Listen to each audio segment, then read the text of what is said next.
오늘 고린도서 7장은 결혼 생활에 대한 이야기가 나옵니다. 그래서 실제적인 가정 생활에 대한 이야기인데 이런 본문으로 설교할 때는 설교자가 지니게 되는 큰 부담이 있습니다. 근데 보니까 저만 부담을 느낀 게 아니라 이 바울도 고린도 교회를 향해서 이 결혼 생활에 대해서 말씀을 선포할 때 어느 정도 부담이 있었구나라는 것을 오늘 본문을 통해서 볼 수 있게 되는데, 왜냐하면 몇몇 표현들이 바울이 굉장히 이렇게 담대하게 선포하면서도 좀 조심스러워하는구나 라는 것을 알 수가 있는데, 그 부분들을 좀 먼저 읽어보고 본문 내용을 하나씩 살펴보고자 해요. 자, 우리 먼저 7장 6절 어떤 표현들이 있는지 볼까요? 7장 6절 자, 같이 읽습니다. 시작. 그러나 내가 이 말을 함은 허락이요 명령은 아니니라. 조심하는 게 보여지십니까? 네, 그렇죠. 또 더 있어요. 자, 25절도 있어요. 다음 주에 나오겠지만 25절 시작.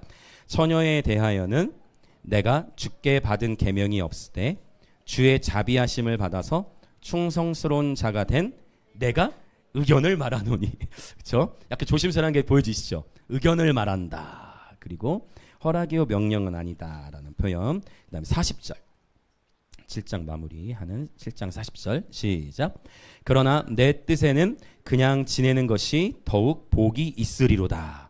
나도 또한 하나님의 영을 받은 줄로 생각하노라. 네, 아멘. 어떻습니까? 지금 이런 표현들로 봤을 때 바울도 당연히 고린도 교회 안에 가정생활에 대해서 말씀을 선포해야 되는데 매우 조심스러워하고 있다는 것을 지금 읽은 이 세 표현을 통해서 우리가 볼 수가 있습니다. 그래서 설교자로서 저도 이 본문을 나누지만 항상 그렇듯이 제가 말씀을 선포할 때, 특별히 우리 영광임재교회는 설교자가 원하는 본문을 고르는 것이 아니라 하나님의 말씀, 본문이 이끌어가는 설교를 하는 교회인 줄 믿습니다. 그래서 제가 원하는 걸 말하는 것이 아니라 하나님께서 이 본문을 통해 말씀하시고자 하는 대로 그 하나님의 의도가 온전히 선포되어지기를 원합니다. 네, 그리고 그 하나님의 그 진리의 기준을 따라 우리가 믿음으로 반응하고 살아가는 저와 여러분이 되어졌으면 좋겠습니다. 그래서 특별히 현 시대적으로도 나누기 매우 어려운 주제일 수 있어요. 그러나 오늘 본문의 칼도 피하지 않습니다. 그래서 하나님께서 이 본문을 통해 우리에게 더욱 큰 넘치는 은혜를 부어주시기를 간절히 사모합니다. 자, 뜸을 많이 들이죠? 네, 민감한 이슈. 자, 들어가 봅시다. 우리 1절과 2절 같이 읽겠습니다. 시작. 너희가 쓴 문제에 대하여 말하면 남자가 여자를 가까이 아니함이 좋으나 음행을 피하기 위하여 남자마다 자기 아내를 두고 여자마다 자기 남편을 두라. 네.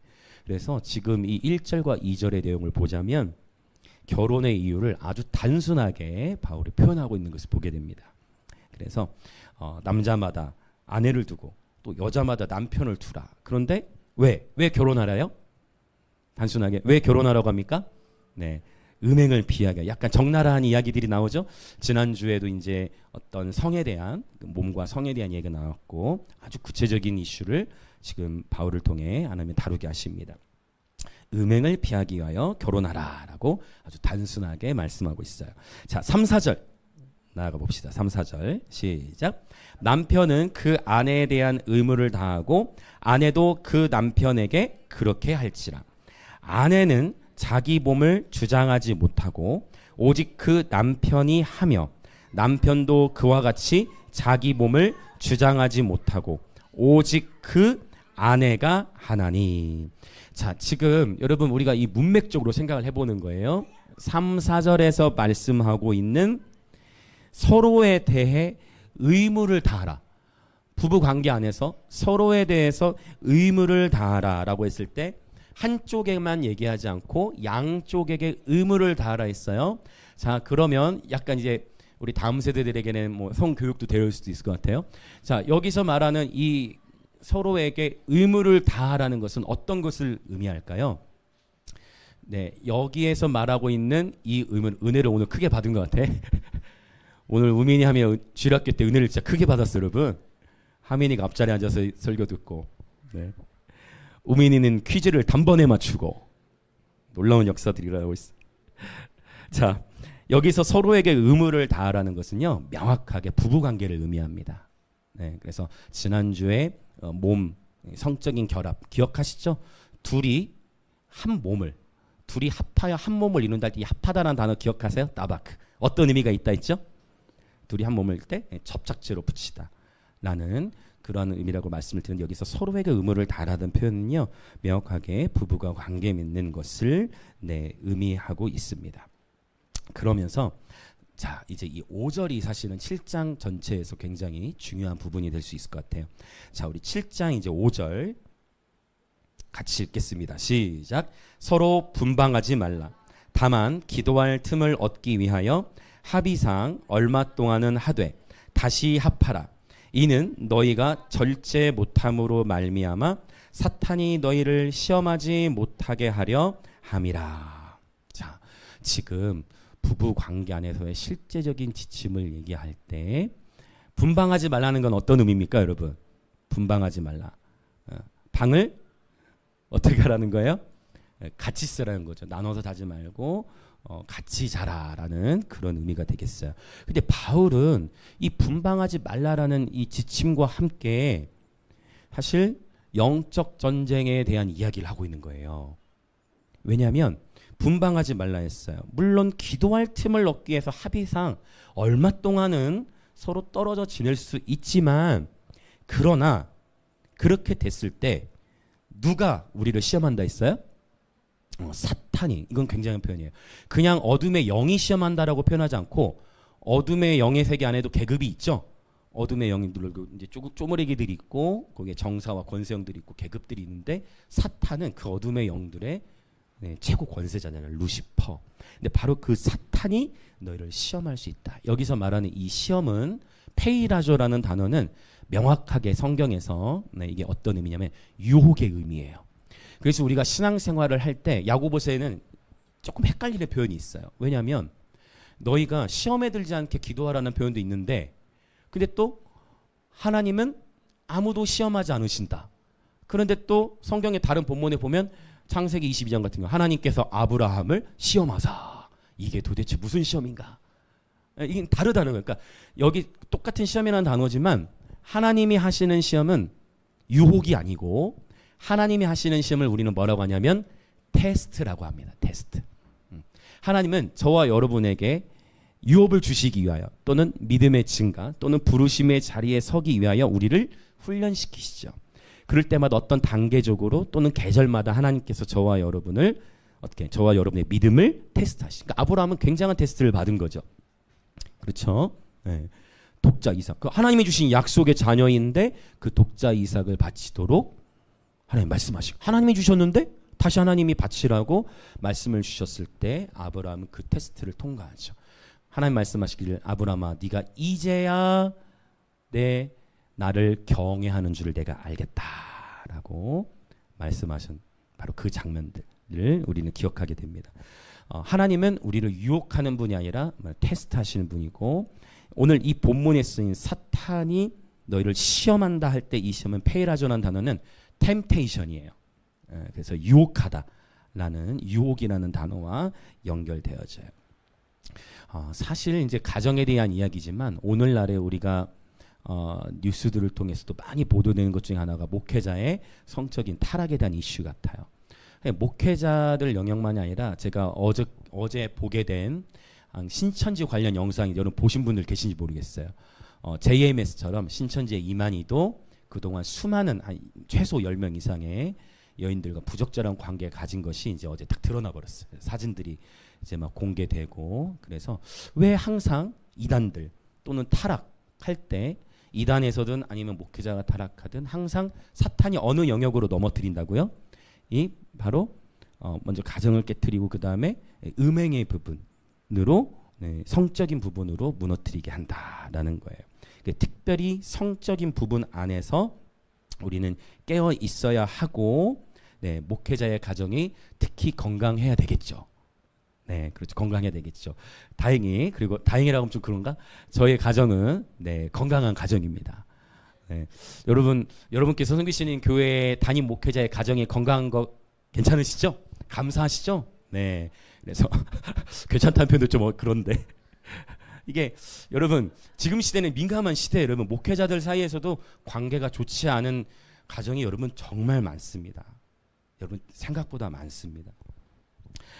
이 5절이 제가 중요하다라고 얘기를 했는데 여러분 우리는 결혼을 할 때 행복하고도 화목한 가정을 꿈꾸면서 결혼을 한단 말이죠. 저의 가정에 대해서 저에 대해서 얘기를 좀 오픈하고 여러분이 들으면 아주 깜짝 놀라실 만한 그러한 이야기를 좀 할까 합니다. 자, 일단 저는 여러분 우리가 다 그렇지만 우리가 관계에서 나를 제일 잘 아는 사람이 누구일까요, 여러분? 물론 하나님이 제일 잘 아시지만 하나님 빼고 우리가 일단 기본적으로 예시가 굉장히 밝게 묻고 있는데 이렇게 삶을 잘 살아야 돼요. 그쵸? 막 자녀들이 다 있으니까 우리가 일반적으로 사회생활을 하면서 관계들을 이렇게 서로 갖다 보면 참 너무 귀하십니다 하고 서로 표면적으로 관계들을 잘 쌓아 나가잖아요. 그래서 이것도 중요해요. 사회성이라고 하죠. 사회성 안에서 서로 관계들을 주변의 사람들 또 일터에서든 어디서든 관계들을 잘 맺어 나가고 이것은 1단계적인 차원의 그런 관계 맺음이죠. 그런데 그렇게 주변의 사람들에게 참 좋다라는 이야기, 성품 좋다라는 이야기들을 듣는 것도 너무 귀한데 그러나 그 다음 단계는 이제 또 누구에게 이제 그 다음 단계가 있을까요? 배우자에게. 그렇죠? 이건 좀 새로운 단계죠. 1단계에서는 보통 사람 너무 행복하시겠어요? 바로 하지만 정작 여러분 누군가를 향해서 얘기하는 게 아닙니다. 일반적으로 사회에서를 얘기하는 거예요. 그래서 배우자에게 인정을 받는 게 두 번째 단계다. 그 다음 단계가 있으니 어떤 단계가 있을까요? 자녀들에게. 그리고 왜냐면 2단계와 3단계가 바뀌어져 있는 가정들도 있을 수 있어요. 상황에 따라서. 그러나 기본적으로 배우자는 함께 자녀를 낳아봤고 키워봤고 그런 관계이고 자녀들은 아직 우리 다 그런 거 있잖아요.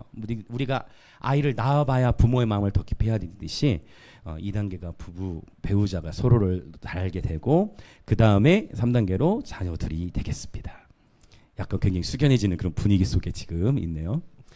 그래서 이런 상황들이 있는데 아시다시피 제가 주일에도 나눈 적이 있을 거예요. 아마 가정에 대한 이야기하면서 제가 신혼 초에 저희 아내를 향해서 공격했다고 했죠? 무엇으로 공격했다는지 기억하세요? 네, 크게 말씀해 주셔서 감사합니다. 제가 무엇으로 공격을 했냐면 제가 왜냐면 그때도 이미 설교를 그때는 진짜 3, 4시간씩 설교를 했기 때문에 19살 때부터 말씀을 전하면서 그래서 막 25 결혼 또 일찍 했어. 결혼해가지고 해서 아내의 어떤 행동에 대해서 딱 동의되지 않고 하면은 그때 바로 뭐를 들이대요? 성경책을 들이대잖아. 그냥 암송해서 하면 되니까. 성경에 이렇게 되는다면서 딱 공격하고 했던 그러면은 그 성경으로 딱 나눴을 때 그 가정이 풀어질까요? 아니면 더 큰 다툼이 일어날까요? 더 큰 다툼이 일어나죠.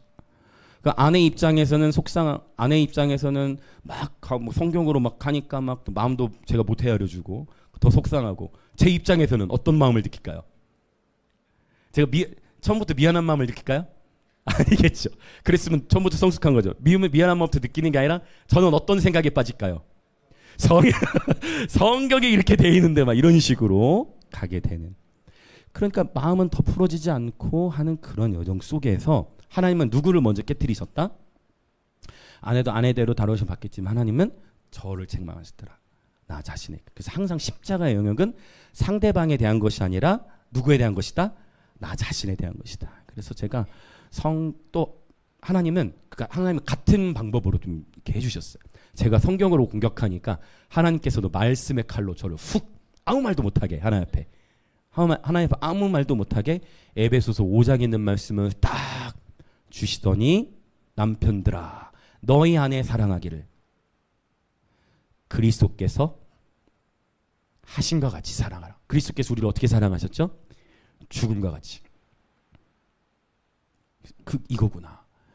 그리고 그때로부터 이 말씀을 깨닫고 계속 노력하고 기도하고 있지만 그러면 한 번에 바뀔까 안 바뀔까요? 한 번에는 안 바뀌죠. 그러나 지금 저희 아내가 이제 뒤에 있습니다. 두렵고 떨리는 마음으로 제가 이야기를 하자면 제가 최근에 공격한 적 없죠. 말씀으로 공격한 적 없죠. 그렇죠? 네, 다행입니다. 저는 변화되었습니다. 네, 말씀으로 제가 찌르지 않습니다. 절대 그런 식으로 하지 않습니다. 네, 그리고 감사하게도 네, 저희 아내들 얼마나 지금 긴장하고 있으면 지금 이렇게 저희 아이들은 집에서 쫓겨날 뻔했네. 긴장하고 있다는 얘기예요, 여러분. 저희 아이들은 세상에서 제가 가장 성품이 좋은 줄 알아요. 네. 제가 지금 이게 지금 여러분 잘 전달이 됐으면 좋겠어요. 이 마음에 이 제가 전하고자 하는 의도가 이걸 제가 여러분 참 이게 중심이 전달됐으면 좋겠어요. 이게 제가 뭘 교만하려고 그런 표현하는 그런 의도가 절대 아니라는 거. 저희 아이들 그래서 저희 하음이나 나임이도 항상 뭐 밥을 먹든 뭘 하든 그러니까 아이들의 지금 저희 아이들은 어떻게 생각하냐면 이 세상에서 현재까지 자기가 만난 사람 중에 아빠인 제가 가장 성품이 좋다라고 아이들은 이렇게 생각을 하고 있어요. 네. 그래서 진짜인지 아닌지 여러분이 나가시다가 막 갑자기 놀고 있다 갑자기 물어보세요. 그래서 막 물어보십시오. 애들이 그렇게 얘기를 하는데 자 이제 지금부터 제가 하려고 하는 어떻게 보면 충격적일 수도 있어요. 여러분에게는. 자 그렇게 저는 너무 감사하게 저희 아내도 저를 또 존중해주고 또 존경이라는 표현도 본인이 써주셨고 얼마나 제가 감사한지 모르겠어요. 그리고 저희 아이들에게도 인정을 받고 그러나 이렇게 되는 게 여러분 우연히 되진 않겠죠. 이제 서로가 모두가 함께 최선을 다해서 십자가의 기쁨으로 십자가 여정으로 사랑으로 반응하는 건데 근데 이제 제가 이 얘기를 하려고 해요. 뭐냐면 사람은 완벽합니까? 완벽하지 못합니까? 완벽할 수가 없어요. 저에게도 육체적으로 큰 치명적인 단점이 있습니다. 육체적으로 땡큐. 그거는 내 단점인데 내가 자의적 해석을 통해서 긍정으로 바꿨어. 다윗 생각하면서 육체적으로 큰 핸디캡이 있어요. 그 큰 핸디캡이 뭐냐면 자 뭘까요, 여러분? 자 힌트?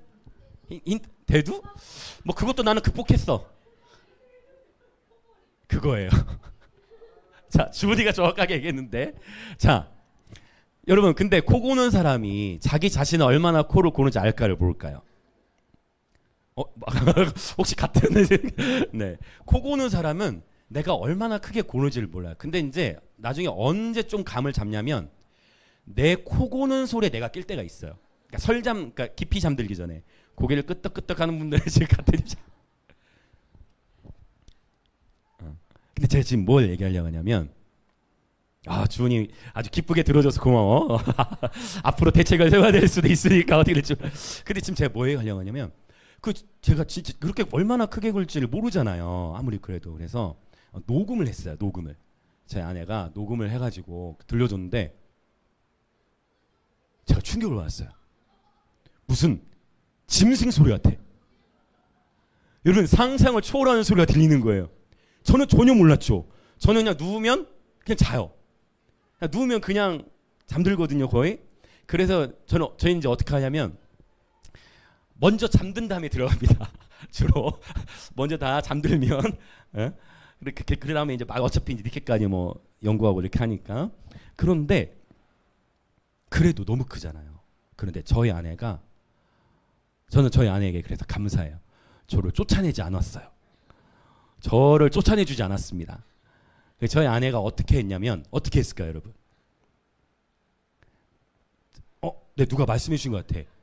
저희 아내가 이거는 여러분 저희 아내가 위대한 여인이에요. 저희 아내가 귀마개를 하고 주무시기 시작했습니다. 주무신다는 표현을 써야지. 그래서 제가 이걸 입장을 바꿔서 생각해 보면 여러분 귀마개 해보셨죠? 뭐 수영을 한다든지 뭐 이렇게 귀마개 하면 어떠죠, 여러분 느낌이? 이렇게 먹먹한 이렇게 막히는 그런 느낌이 있잖아요. 그런데 너무 감사해요. 저희 아내가 제가 여러 가지를 해본 거야. 옆으로 돌아 누워보기도 하고. 근데 여러분 진짜 코를 심하게 고는 사람은 옆으로 누워도 곱니다. 네, 그래서 저도 이제 나름대로 제 개인적으로 대책을 앞으로 계속 세워나가야 되지만 그런 여정 속에 저희 아내 어떻게 하고 자냐면 이제 귀마개를 하고 자요. 이거는 여러분 그러면 자 지금 이 심신의 영역으로만 보면 단순하게 적용해 봅시다. 누가 지금 십자가를 치는 겁니까? 그렇죠. 누가 나쁜 놈입니까? 그렇죠? 네, 저희 안에 이 영역만 놓고 보자면 이렇게 되는 거예요. 왜냐하면 사실은 이 코골이 부분은 제가 이제 이 부분의 생활 패턴 이런 걸 개선을 해야 될 영역이 있겠죠. 더 나아져. 근데 제가 이게 언제부터 이게 깨졌냐면 공부량이 너무 많은 거예요. 이제 목회를 하면서 이제 이 박사과정 공부를 하다 보니까 이게 더 심해진 것 같아. 그런 게. 그래서 이 영역에서 생활 패턴 이런 걸 개선을 해야 되는데 운동 시간도 너무 부족하고 이런 영역 안에서 저도 노력을 해야 되는데 이 부분에 있어서 뭐라고 할까요? 저의 입장에서는 또 저의 가정의 입장에서는 또 아내가 십자가를 지는 부분이 있구나라는 것. 이 영역 안에서 큰 십자가겠구나라는 생각을 하게 됩니다. 그래서 이 자리를 빌어서 정말 아내에게도 감사한 저를 내쫓지 않으셔서 그것도 감사하고 여러분 이 코골이에 대한 부분도 진짜 어려운 부분 같아요. 입장을 바꿔 생각해 보면 자 지금 저는 여러분 목사님 그게 뭐 대수롭지 않은 거 아니에요? 뭐 큰 문제 아닐 것 같은데라고 생각할 수 있겠지만 생각보다 여러분 요즘에 이혼하는 사유 중에서도 코골이도 이혼의 사유에 들어간다는 거 아십니까?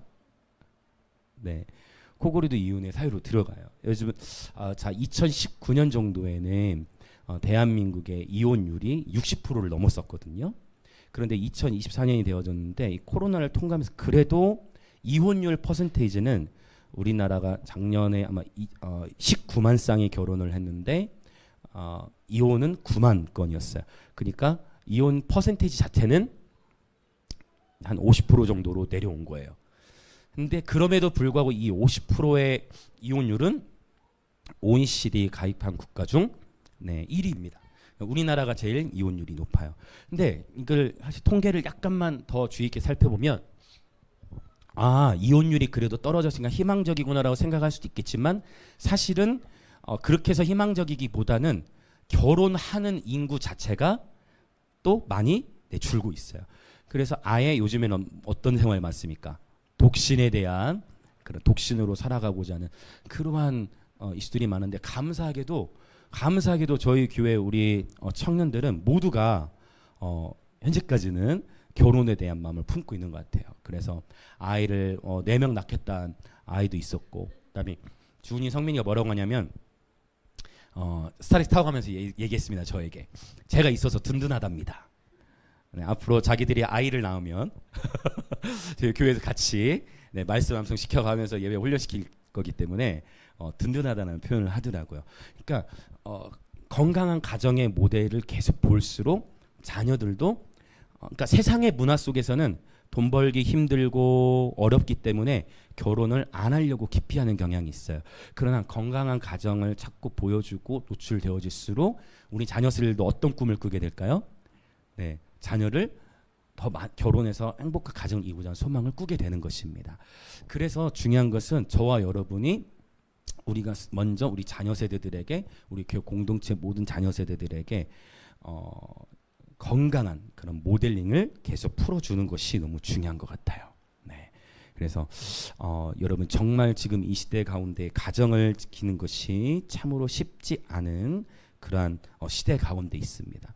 그런데 그러면 오늘날만 그러냐? 그렇지 않다는 거. 바울이 이 고린도 7장을 썼던 고린도 교회 당시에는 이방 신전과 이방 신의 여사제들과 관계 맺는 것 자체가 아예 그 이방의 예배 의식이었기 때문에 성적으로 매우 문란했던 그리고 오늘날은 성매매가 그래도 법으로는 금지가 돼 있지만 1세기 당시에는 그냥 뭐 합법이라 할 수 정도로 그냥 성매매들이 만연하게 일어났던 상황이었기 때문에 그러한 상황 속에서 바울이 이러한 메시지를 선포하기는 매우 어려웠을 것입니다. 자, 그러면 이제 말씀으로 우리 좀 더 깊이 들어갈 건데요. 자, 이제 봅시다.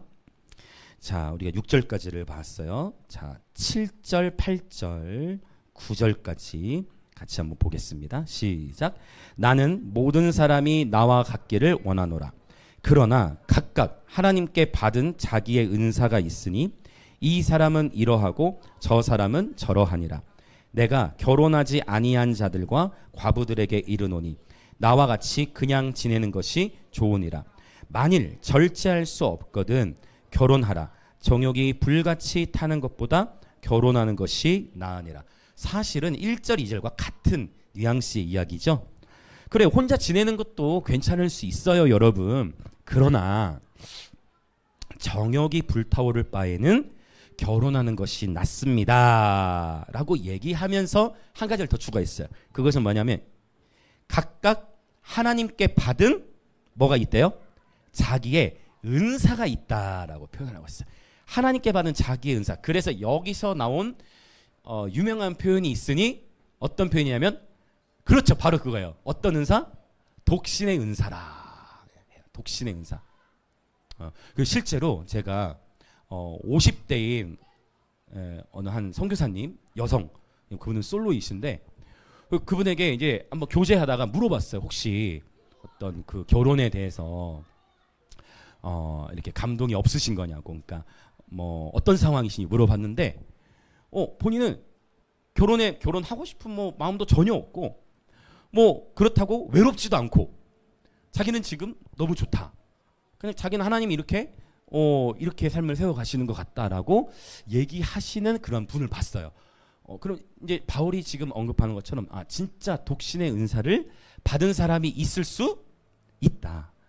그러나 대부분은 독신의 은사는 약간 제가 보기에는 예외적인 은사로 보여져요.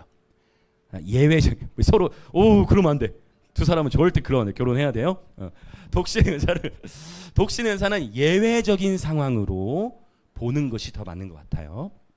창세기로부터 시작된 하나님의 명령은 무엇이었어요? 생육하고 번성하는 것이었고 진짜 아비의 집을 떠나서 두 사람이 한 몸을 이루어 결혼하는 것. 이것이 하나님 아버지의 창세부터 하나님께서 세팅하신 그러한 행복한 가정의 그러한 법이다라고 여겨져요. 그러나 부인할 수 없는 것은 독신의 은사라는 표현이 있다라는 것을 또 인정을 해야죠. 근데 여기서 또 분별이 필요한 거예요. 이럴 수 있어요. 독신이 되어지는 게 결혼을 하고 싶은데 내 기준이 너무 높아서 못할 수도 있어요. 그러면 이거는 독신의 은사는 아니니까. 그렇죠? 이거 독신은 나는 그러니까 기준을 그래서 이제 기준이라고 했을 때도 굉장히 여러 다양한 얘기를 해야 되겠지만 여러분 좀 더 뒷부분 본문 읽으면서 좀 더 본문과 연결해서 더 설명을 드릴게요. 그래서 일단 결혼을 하고 싶은데 내 기준이 높아서 안 되는 경우도 있다. 또 이런 경우도 있어요. 결혼을 하고 싶은데 그 얘기하려고 그랬다. 결혼을 하고 싶은데 아직 누구를 못 만난 경우, 아직 상대를 못 만난 경우가 있을 수 있다는 거야. 여러분 다 아시다시피 철진이가 이제 10월 3일에 결혼을 하게 되는데 철진이가 저희 항상 애들도 좋아하고 같이 김해에서 있을 때 항상 철진이가 자기에게 소원이 있다고 그랬어요. 철진이 자기 삶에 있어 자기 소원이 있는데 그 소원은 뭐냐면 철진이 옛날 간증들 다 기억하십니까? 철진이는 어렸을 때 이제 자기 아빠 엄마 다 안타깝게 이 생의 삶을 마감하셨잖아요. 자기 동생들도 몇 명은 죽게 되고 그러다 보니 철진이 마음 안에 소원이 있었으니 그 소원이 뭐였을까요? 가정을 이루는 거였어요. 저는 그것도 감사해. 왜냐하면 그런 상처 아픔 속에서 자라면 결혼을 안 하고 싶어 할 수도 있는데 그게 아니라 결혼을 하고 싶어 했어요. 굉장히 결혼을 하고 싶어 했어요. 그러면서 철진이가 그런 소원을 꿈꿔왔는데 정말 10월 3일에 결혼을 하게 되는데 철진이 청첩장을 보니까 미인을 얻었어. 철진이 푸사 보셨어요, 여러분? 네, 철진이가 미인을 얻었어. 그래서 완전 지금 사랑에 빠지게 보여, 사진 속에. 그래서 지금은 신학교 다니면서 그러니까 하나님이 하시는 것 같아요. 제가 보니까. 여러분 진짜 이거 철진이가 지금 이거 듣고 있지 않을 테니까. 여러분 정말 철진이 설교 도중에도 버럭하고 나가고 했습니다. 그랬던 우리 철진이 여러분 그래서 사랑은 결코 실패하지 않아요. 여러분 그랬던 철진이가 주의 종이 되겠다고 신학생이 됐어요. 여러분 하나님의 종이 되겠다고 광내로 당신들 다니고 있어요. 여러분 사진을 보십시오. 이제 막 다 그냥 말씀만 올라와요. 하나님이 하시는구나 라는 거를 생각하게 되어져요. 그래서 하나님의 때에 만나게 하시는구나 라는 것을 제가 보게 되어집니다. 할렐루야. 네. 자, 중요한 이슈인데요. 여러분 특별히 이제 우리 청년들, 다음 세대들, 배우자를 위해서도 기도해야 됩니다. 미래지향적으로 좀 설교를 풀어나가자면 우리 배우자를 위해서 여러분 기도해야 돼요. 그런데 저는 여러분의 배우자를 위한 기도 제목이 키나 얼굴, 여러분 이런 쪽으로 기도하고 있으면 아직 결혼할 준비가 안 된 거예요. 여러분 지금 이혼율이 50%가 넘는데 여러분이 키, 얼굴 이런 것들, 이거를 육적인 것들로만 보고 결혼을 하잖아요. 그러면 99% 이상 그 결혼은 실패한다고 봐야 돼요. 그러면 무엇을 봐야 되겠어요? 무엇을? 하나님과의 관계, 그리고 그 다음에 성품도 봐야죠. 이 두 가지는 꼭 같이 봐야 돼요. 성품과 하나님과 관계, 요게 우선이 되어야 됩니다. 막 메모하고 있으니까, 다음 세를 메모하고 있으니까 좋습니다. 중요한 거 여러분 정말 하나님과의 관계 그리고 성품을 놓고 기도를 해야 돼요. 자, 결혼에 대한 이야기 좀 더 나가 봅시다. 오늘 할 얘기가 더 있어요. 자, 봅시다. 이제 그러면 지금 우리 7, 8, 9절을 읽었죠. 1절, 2절과 비슷한 맥락이라 했어요. 이제 10절부터 또 봅시다. 10절, 11절. 시작. 결혼한 자들에게 내가 명하노니 명하는 자는 내가 아니요. 조심하죠.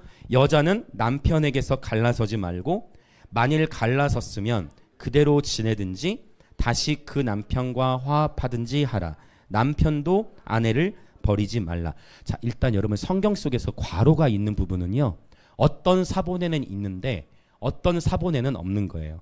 그런데 그 중에서도 없음으로 표현될 때도 있죠. 없음으로 쓰고 그냥 그 관주 성경처럼 밑에 달아놓는 게 있는데, 그러면 어떤 경우에는 어떤 사본에는 있고 어떤 사본에는 없는데 왜 어떤 경우에는 넣고 어떤 경우에는 본문에서는 빼버렸느냐? 그거는 이제 그 좀 더 오래된 사본 그리고 좀 더 많은 사본에서 더 많이 언급된 경우, 문맥적으로도 더 문제가 없을 경우, 네, 그럴 때 이 본문 안으로 삽입을 합니다. 그러나 명백하게 괄호가 들어가 있어요. 네, 그렇죠. 이해되시죠? 자, 그러면 10절 11절의 내용을 보면 역시 또 조심하고 있는 거예요. 바울이 명하는 자는 내가 아니요 주시라 라고 표현하면서 10절 11절의 공통적 얘기하는 건 뭐냐면, 기본적으로 그리스도인들에게 바울이 당부하는 것은, 그리스도인들에게 물론 예외적인 사항도 있는데 그것도 말씀을 드리겠지만, 기본적으로 그리스도인들로서 하나님께서 짝지어준 그 결혼 관계 안에서 이혼을 찬성하고 있을까요? 아니면 이혼하지 말라고 얘기하는 걸까요? 네, 이혼을 반대하고 있다라는 것을, 네, 아픈 칼일 수 있지만 반대하고 있다라는 것을 10절 11절을 통해서 우리는 보고 있습니다. 그런데 성경에서 주님께서 이혼을 합법적으로 풀어주시는, 네, 케이스가 있습니다. 이것이 이제 이런 부분을 정리하는 게 중요한 것 같아요. 다른 어떤 부분에서는 하나님께서 결국 고린도전서에서는 십자가의 도를 강조한다 했잖아요. 근데 다른 두 부분에서는 이혼이 합법적으로 허용되는 경우가 있는데요. 첫 번째 허용되는 경우는 무엇이냐면, 이것은 오늘 본문에 나타나는 게 아니라 마태복음 5장 32절을 통해 볼 수가 있는데, 누구든지 간음한 음행한 연고 외에 아내를 버리는 자는 이라는 표현이 나와요. 그래서 이것을 봤을 때, 즉 부부 관계 안에서 두 사람 중에 한 사람이 음행한 사건이 공개적으로 드러났을 때 그 부분에 대해서는 예외적으로 이혼이 허용되는 것으로 성경을 통해 봤을 때 그렇게 이해를 할 수가 있다라는 것입니다. 그러나 또 하나의 경우가 오늘 본문 안에서 언급되어지고 있어요. 자, 어떠한 케이스인지 말씀을 또 더 읽어나가 보도록 하겠습니다. 자, 12절부터 15절을, 자, 이 본문을 잘 이해해야 되는데요. 같이 읽겠습니다. 시작. 그 나머지 사람들에게 내가 말하노니 이는 주의 명령이 아니라, 만일 어떤 형제에게 믿지 아니하는 아내가 있어 남편과 함께 살기를 좋아하거든 그를 버리지 말며, 어떤 여자에게 믿지 아니하는 남편이 있어 아내와 함께 살기를 좋아하거든 그 남편을 버리지 말라. 믿지 아니하는 남편이 아내로 말미암아 거룩하게 되고, 믿지 아니하는 아내가 남편으로 말미암아 거룩하게 되나니 그렇지 아니하면 너희 자녀도 깨끗하지 못하니라. 그러나 이제 거룩하니라. 혹 믿지 아니하는 자가 갈리거든 갈리게 하라. 형제나 자매나 이런 일에 구애될 것이 없느니라. 그러나 하나님은 화평 중에서 너희를 부르셨느니라. 아멘. 저도 설교할 때 이런 화법을 쓰는데요.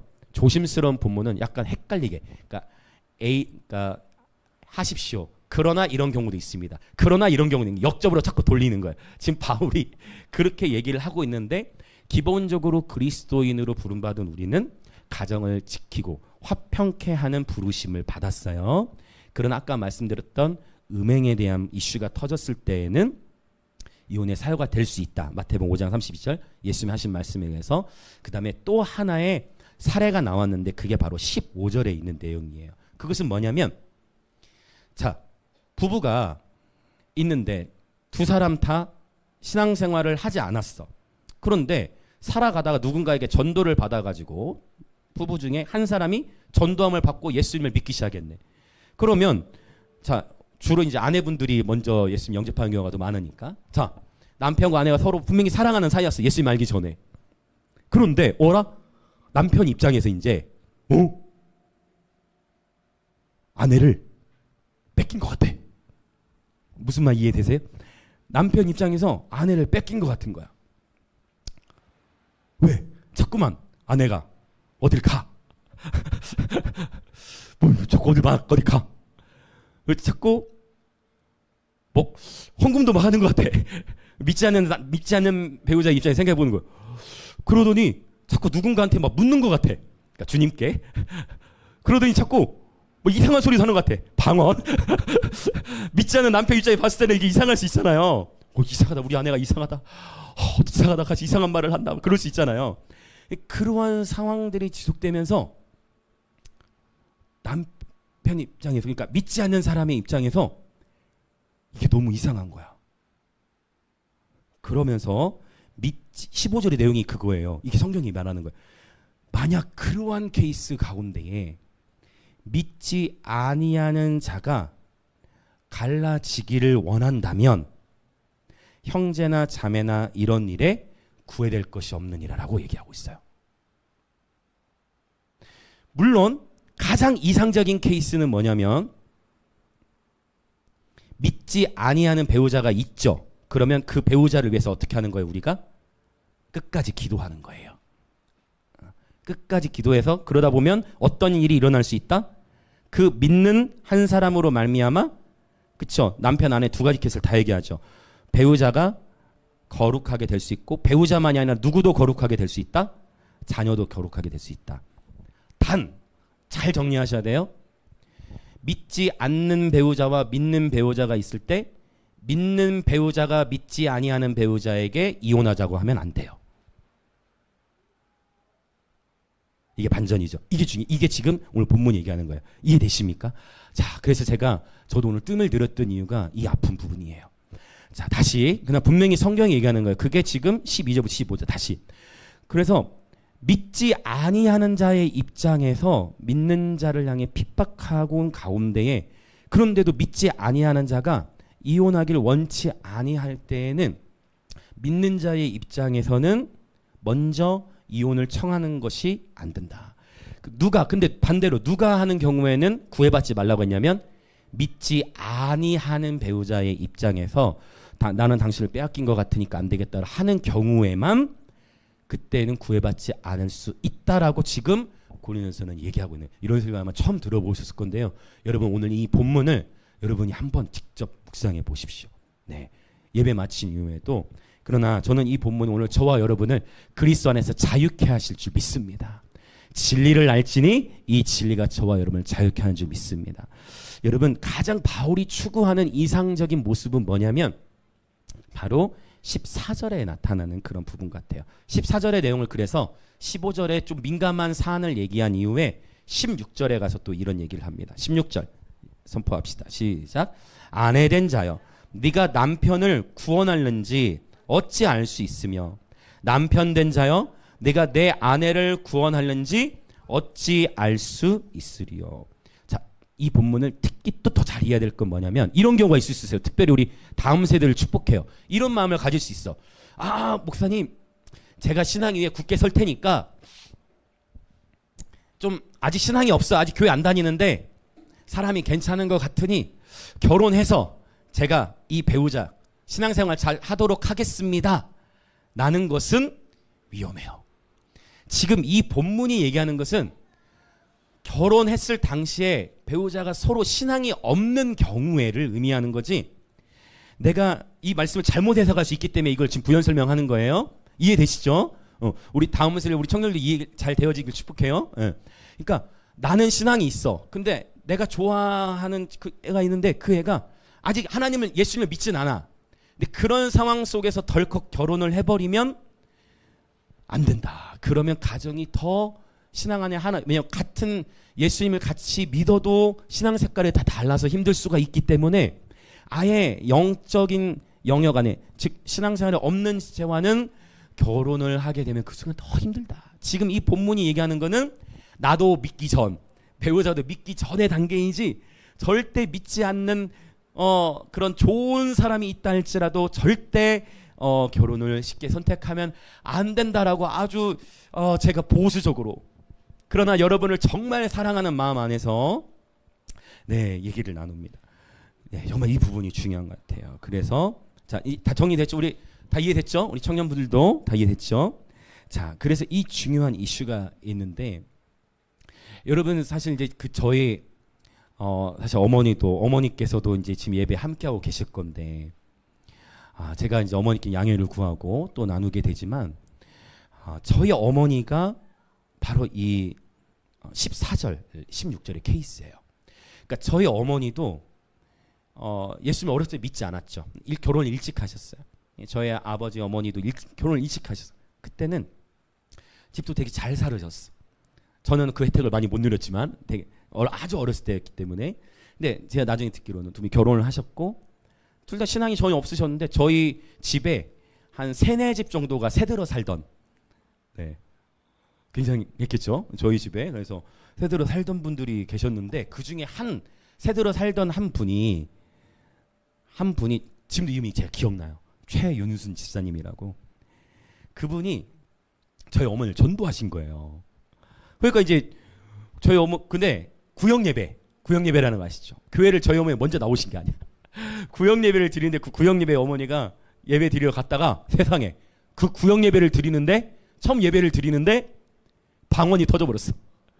저도 초등학교 4학년 때 방언을 받았기에 방언 생활 오래 했습니다. 방언 생활을, 방황이 아니라 방언 기도만 거의 30년 이상 한 거죠.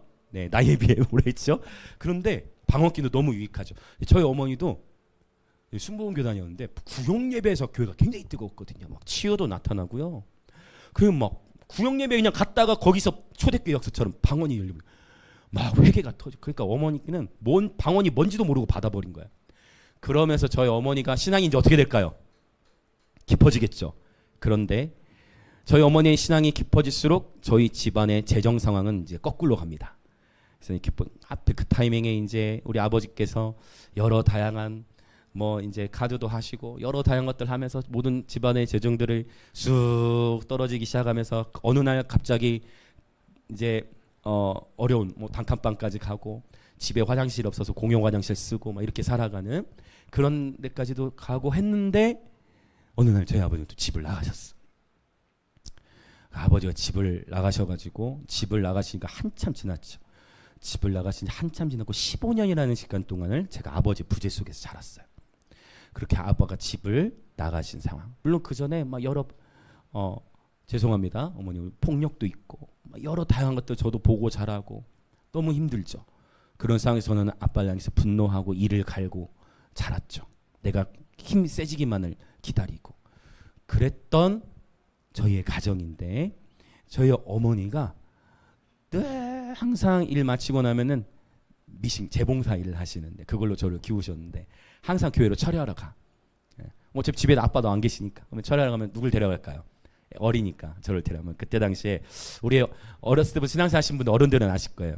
그 보라색 방석 보라색 맞나? 자주색이라고 해야 되나? 네, 자주색 방석.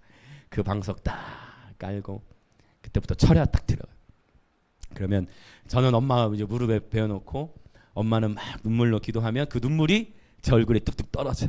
그러면 이제 그 눈물 받으면서 다시 이제 옆으로 누워서 자고 그렇게 늘 기도하는 삶을 사셨는데요. 15년이 지난 시점에 제가 이거 목요일 예배학교 때 나눴던 것 같아요.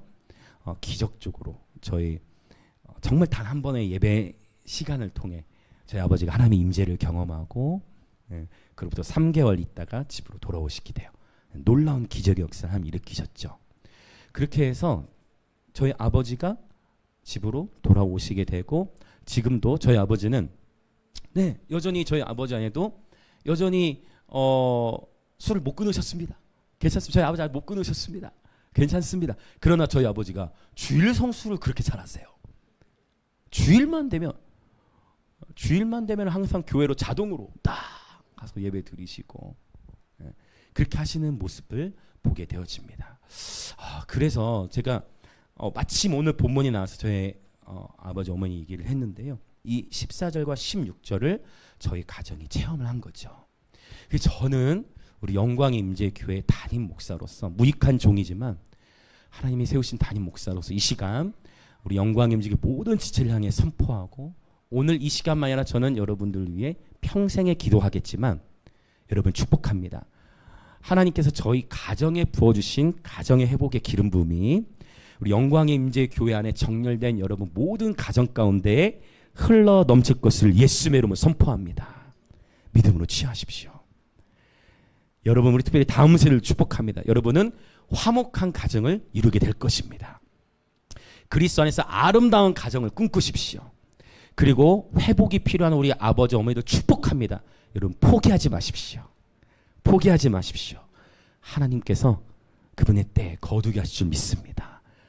그래서 회복된 간증을 저와 여러분의 삶에 하나님 풀어주실 줄 믿습니다. 하나님을 신뢰하는 것이지요. 할렐루야. 그래서 이 말씀처럼 배우자끼리만의 회복이 일어나는 것이 아니라 배우자 관계 안에 회복이 일어나면 14절 끝에 너희 자녀도 결국 어떻게 된다고 표현하냐면 거룩하니라 라고 표현되어지고 있습니다. 결국 가정인 부부관계가 회복되면 그 회복됨의 권세가 누구에게 이어질까요? 자녀들에게 이어진다라는 것을 우리 명백히 이 본문을 통해 볼 수가 있습니다. 할렐루야. 그래서 최고의 자녀 교육은 부부관계가 건강하게 유지되어지는 것입니다. 그런 의미에서 부부관계를 건강하게 유지하기 위해서 7장 5절이 중요하다 했습니다. 구체적인 지침이 뭐라고 했어요? 서로 분방하지 말라라는 것입니다. 이 부분을 가지고 여러분 이제 스스로 기도하시면서 한번 그렇구나. 바울이 이렇게까지 이것이 그렇게 중요한 부분이구나 해서 삶에서 여러분 구체적으로 적용할 수 있는 부분인 것 같아요. 정리가 잘 되어지셨을 줄 믿습니다. 17절부터 24절까지 이제 마지막 단락인데요. 이 마지막 단락에서는 지금 이 결혼 관계를 바울이 17절부터 24절까지의 똑같은 표현을 3번 반복해서 사용하는데 먼저 17절 시작. 오직 주께서 각 사람에게 나눠주신 대로 하나님이 각 사람을 부르신 그대로 행하라. 내가 모든 교회에서 이와 같이 명하노라. 그러니까 바울은 고린도 교회에게만 이 메시지를 전하는 게 아니라 모든 교회들 가운데에 이 말씀을 선포하고 있는 것입니다. 20절도 읽어볼까요? 시작. 각 사람은 부르심을 받은 그 부르심 그대로 지내라. 24절도 읽어보겠습니다. 24절 시작. 얘들아 너희는 각각 부르심을 받은 그대로 하나님과 함께 거하라. 아멘. 지금 결혼 관계에 대해서 바울이 얘기하는 것은 뭐냐면 이 결혼이라는 것, 이 결혼 관계 결국 3번 동일하게 바울이 언급하는 거 뭐냐면 하나님의 부르심에 대해서 말씀하고 있어요. 우리가 이 가정생활이라는 것에 있어서 이제 미래 결혼을 위해서 우리 자녀 세들도 배우자를 위해 기도해야 되지만 여러분 결혼이라는 것은 언약관계이죠. 결혼이라는 것은 언약관계입니다. 결혼이라는 것은 하나님이 주신 선물, 가정은 하나님의 선물이요 하나님의 큰 은총을 누리는 아주 귀한 공동체인데요. 결혼을 한다는 것은 나는 이제 십자가 질 준비가 됐습니다 라는 선언과 같아요. 사실은 우리 아버지 어머니도 어떻습니까? 결혼은 너무 행복한 것이고 아름답고 소중한 것인데요. 결혼을 한다는 것은요, 나는 이제 나만을 위해 살아오고 나를 사랑하는 데에서 남을 사랑하는 삶을 실제적으로 살아가는 삶을 시작하겠습니다 라는 선언인 거예요. 그래서 사랑이라는 것도 그동안은 내가 원하고 내가 원하는 방식대로만 사랑을 누리고 받아왔지만 이제 내가 원하는 방식이 아니라 주님이 원하는 방식. 그래서 이러면 또 이제 결혼 안 한다 하면 안 되는데 다음 세대 결혼은 아름답고 행복한 거예요. 그러나 그 결혼의 때에 있어서 하나님이 가장 좋은 때, 우리가 준비될 때 하나님이 결혼을 열어주실 믿습니다. 저도 여러분들 우리 다음 세대를 위해 기도하겠지만 여러분 배우 결혼을 위해서 지금부터 기도를 계속 심으시길 축복해요. 그래서 하나님의 부르심이라는 것으로 바울은 언급하고 있습니다. 여러분 오늘 이 결혼에 대한 이제 기도를 이제 우리 기도하겠는데요. 결혼에 대해서 바울이 언급할 때 거룩이라는 단어를 쓰고 있죠. 여러분 율법의 관점과 새 언약의 관점에서 큰 거룩에 대한 차이가 있어요. 그건 뭐냐면 율법의 가치 안에서는요, 내가 부정한 자를 만지면 어떻게 되죠? 내가 부정한 자를 만지면 나도 부정하게 되는 게 율법, 구약의 법이에요. 근데 새 언약의 법은 이 패턴을 바꿔버렸어요. 어떻게 바꾸셨을까요? 예수님이 부정한 여인을 만지잖아요. 그러면 그 여인이 거룩해 됩니다. 저와 여러분의 가정생활 안에서 저는 예수님이 보이신 이 원리를 믿음으로 취하셨으면 좋겠어요. 내 배우자로 인하여 내가 오염되는 것이 아니라 나로 인하여 나의 배우자가 거룩해 되어집니다. 여기서 강한 자의 원리가 나오겠죠. 강한 자의 지배를 받겠죠. 여러분 축복합니다. 이것이 바로 새 언약의 법이에요. 저와 여러분을 통하여 저와 여러분의 배우자가 거룩해 되어지는 것을 믿음으로 취하시길 축복합니다. 저와 여러분으로 인하여 우리의 자녀들이 거룩해 되어짐을 믿음으로 취하시길 축복합니다. 그래서 내 배우자의 수준을 높이기 위하여 노력하는 것 이전에 무엇이 중요하냐면 나의 영적 또는 성품의 수준을 높이는 것이 중요합니다. 주님은 이것을 말씀하는 거예요. 마치 예수님께서 부정한 여인을 만지면 예수님이 그 여인의 영향을 받는 게 아니라 그 여인이 거룩해지듯이 바로 저와 여러분 한 사람 한 사람을 통해 우리들의 가정 안에 거룩한 전염이 일어나기를 예수님의 이름으로 축복합니다. 그래서 저와 여러분이 언제든 십자가의 길을 선택한다면 주님은 놀라운 가족 구원의 역사를 허락하실 것입니다. 자, 이 시간 우리 함께 기도하겠습니다.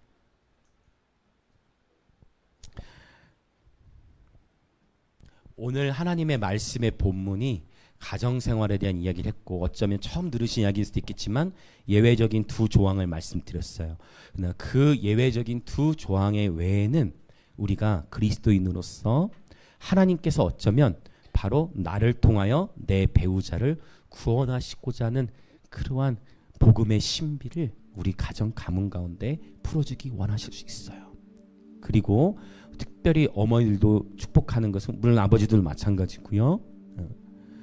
결국 가정 안에서 여러분 눈물로 심으실 때 여러분의 그 눈물의 기도의 권세는 배우자에게까지만 미치는 것이 아니라 반드시 여러분의 자녀들이 세워지는 역사가 일어나요. 우리 주님이 어여삐 보시는 그리스도의 신부들 저와 여러분이 가정을 지키기 위하여 처절하게 몸부림치고 가정을 지키기 위하여 처절하게 싸우고 행하는 그 모든 씨름들을 우리 주님은 너무나 잘 알고 계십니다. 그리고 그 시간들을 통과해 나가면서 여러분이 예배영 안에서 돌파를 일어날 때까지 하이프레이즈 끝까지 포기하지 않고 선을 행하되 낙심치 않고 계속 우는 거죠. 아버지 앞에 계속 부르짖고 울고 하소연하고 어느 누구한테도 얘기할 수 없는 거 하나님 아버지께 하소연하고 그렇게 나갈 때 어떤 역사가 일어나느냐? 자녀들이 세워집니다. 저는 삐딱하게 나갈 수밖에 없는 환경 속에 자란 아이예요.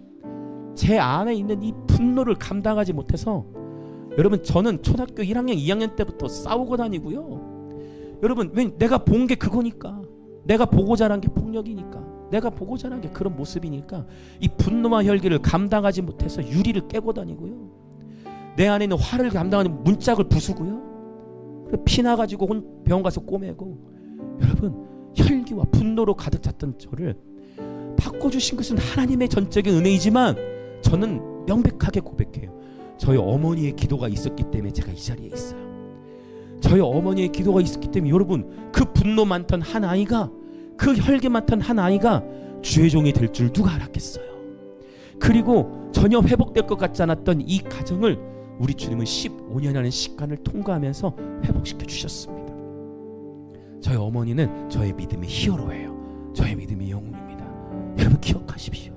여러분이 오늘 이 고린도전서 7장의 말씀을 취하시고 이 말씀 그대로 그냥 아버지 앞에 순종하는 삶을 살아나가실 때 이 진리가 저와 여러분을 자유케 할 뿐만 아니라 반드시 우리들의 자녀들이 믿음 안에 세워지는 역사가 일어나요. 그래서 제가 말씀드리잖아요. 우리 보민이라든지 여러분 철부지 같은 아이들 본다 할지라도 여러분 저는 마음이 전혀 어렵지가 않아요. 여러분 얼마나 착한 아이들인 줄 아십니까? 얼마나 귀한 아이인 줄 아세요? 여러분 저는 저의 모습을 알거든요. 여러분 하나님 하시는 거예요. 우리 철진이 10월 3일에 결혼하죠? 하나님이 하시는 거예요. 하나님이 하십니다.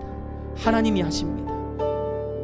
자, 이 시간 기도할 때 하나님의 은사와 부르심에는 후회하심이 없다고 말씀하신 하나님, 나를 부르신 하나님, 나의 배우자를 만나게 하신 하나님, 우리가 인생을 살아가면서 무수한 선택들을 하게 되는데 그 모든 선택들을 이 시간 주님의 주권 앞에 내려놓습니다.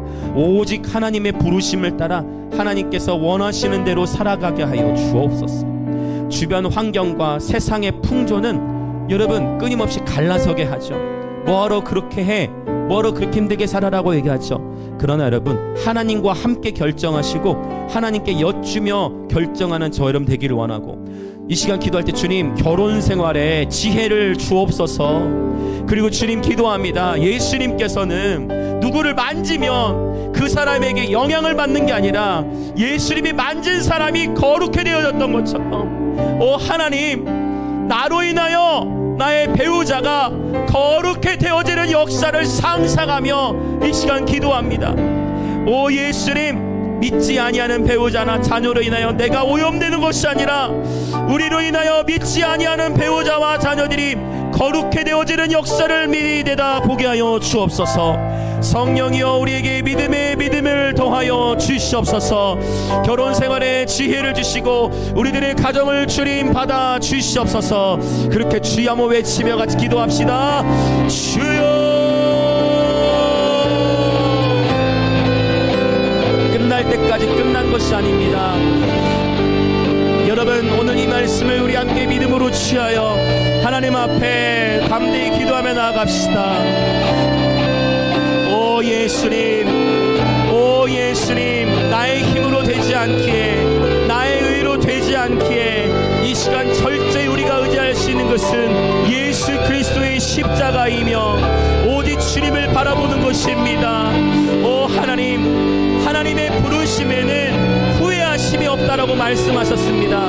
결혼 생활 가운데에 때로는 어쩌면 믿지 아니하는 배우자와 살고 있을 수도 있고, 아니면 믿는 부부끼리도 수많은 갈등이 있을 수 있지만, 바울은 오늘 아버지 고린도전서 7장의 본문에서 하나님의 부르심이다, 하나님의 부르심이다, 하나님의 부르심이다 3번이나 말씀하고 있는 것과 같이 하나님께서 짝지어 주신 것을 사람이 스스로의 힘으로 나누지 않도록 할 수만 있다면 주님이 가르치신 방법대로 지키고 지켜 행하는 그러한 예배자의 가정들을 되게 하여 주시옵소서.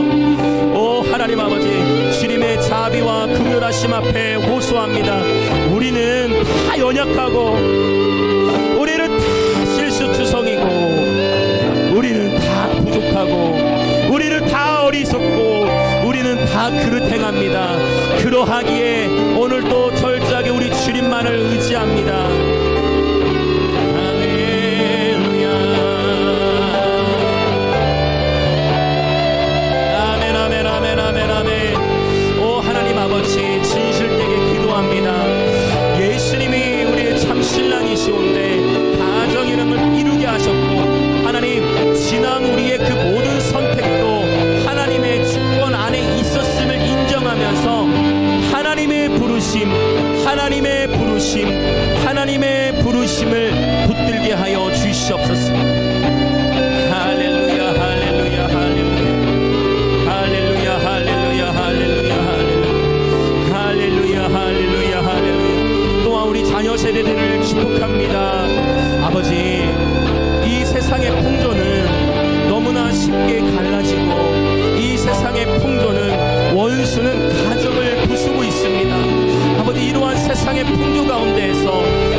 귀하신 믿음의 자녀들, 다음 세대를, 우리 청년들 그리스도 안에서 아름다운 가정을 꿈꾸되 하나님 결혼을 위해, 화목한 가정을 위해 내가 먼저 준비되게 하시고, 그리고 구체적으로 배우자를 위해 하나님 마음에 합한 배우자, 진정으로 함께 나도 성숙해지고 나를 위해 예비하신 배우자도 하나님께서 준비시키고 계시다라는 하나님의 부르심의 관점에서 하나님을 신뢰함으로 결혼을 기대하면서 기도할 수 있도록 주님 축복하여 주시옵소서. 아멘, 아멘. 주님, 믿음이 믿음을 더하여 주시옵소서. 가정생활 가운데에, 또 부부생활 가운데에 하나님 지혜를 주시고, 하나님 힘을 주시고, 회복됨을 허락하여 주시고, 성령 안에서의 참된 기쁨과 안식을 누리는 가정생활, 부부생활 될 수 있도록 주님 축복하여 주시옵소서. 아멘. 자, 우리 한 번 더 기도할 때에 이제 추석 명절입니다. 성령님, 이 명절의 기간 동안 놀라운 가족 구원의 역사를 허락하여 주옵소서. 이번 명절 기간 만나는 가족 친척들 가운데 우리와 함께 하시는 하나님의 사랑, 주님의 임재가 운반되어지게 하여 주시옵소서. 이 명절의 기간을 통해 예수 그리스도께로 우리들의 가정과 가문이 정렬되어지는 시간 되게 하여 주시옵소서. 그렇게 다 함께 주여 한번 외치며 동성으로 기도하겠습니다. 주여! 오 하나님 아버지 감사합니다.